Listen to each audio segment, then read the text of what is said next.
With the diplomatic boycott of the Beijing Winter Games, do you expect some trade retaliation? Look, what we've taken is a decision that we won't be sending formal representation to the Winter Olympics, and as the PM outlined, there are a number of reasons why we won't be doing that. My hope is that what we will see is, in terms of our commercial relationship with China, is we'll see that continue, and my hope is over time we'll see some of those disputes that we're currently facing, that they will dissipate, because it's in China's interests and it's in Australia's interests. Did your officials in Beijing notify the authorities there that this was coming?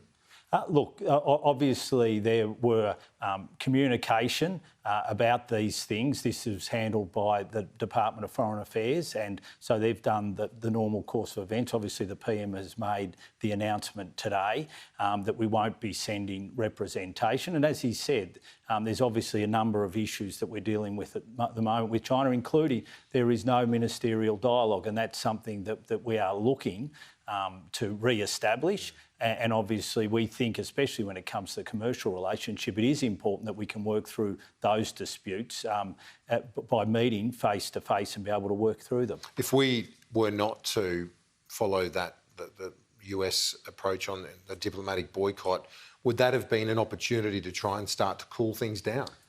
Look, I think that? I think what we've taken is I think just a common sense decision. Obviously, there are issues at the moment. There are a number of issues. There is no ministerial dialogue, and so we won't be sending representation.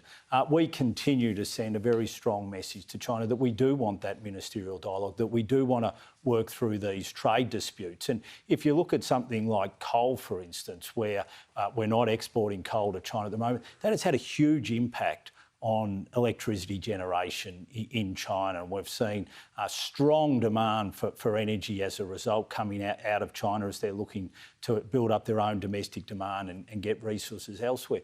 But that wouldn't be necessary if they were still buying Australian coal. So we know that it's in their economic interests, the commercial relationship, as it's in ours, and that's why we want to sit down. But could you have extended an olive branch by not undertaking this boycott? Well, we continue to extend an olive branch, if that's how you want to describe it. We continue to say we want constructive engagement. We want to sit down and be able to work through these issues with them. So far, we haven't been able to do that, but we stand ready to do so. And the PM's been clear, I've been clear, that constructive engagement is something that we want and is something that we're looking for.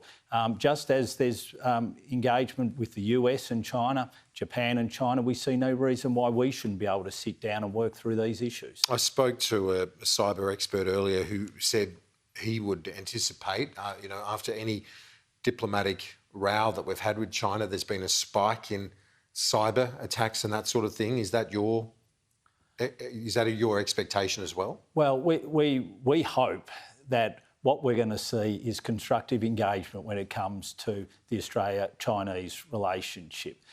That is what we're looking for. That's what we think is in the interests of both nations, and that's what very much the strong position that we will continue to take.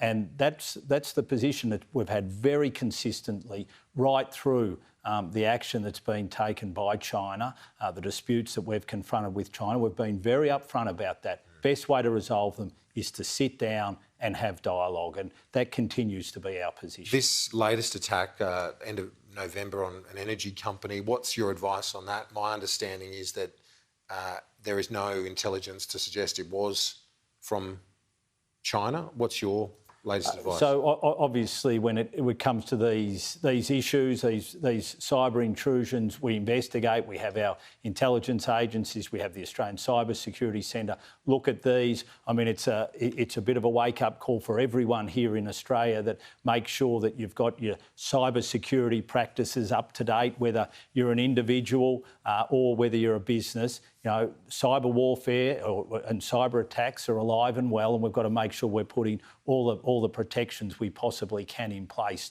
to mitigate against it. So that's really the lesson out of this. And of course, we will look and investigate. And if we think that it needs to be called out, then we will. But obviously, it's very difficult to know with any certainty who is behind any of these types of intrusions.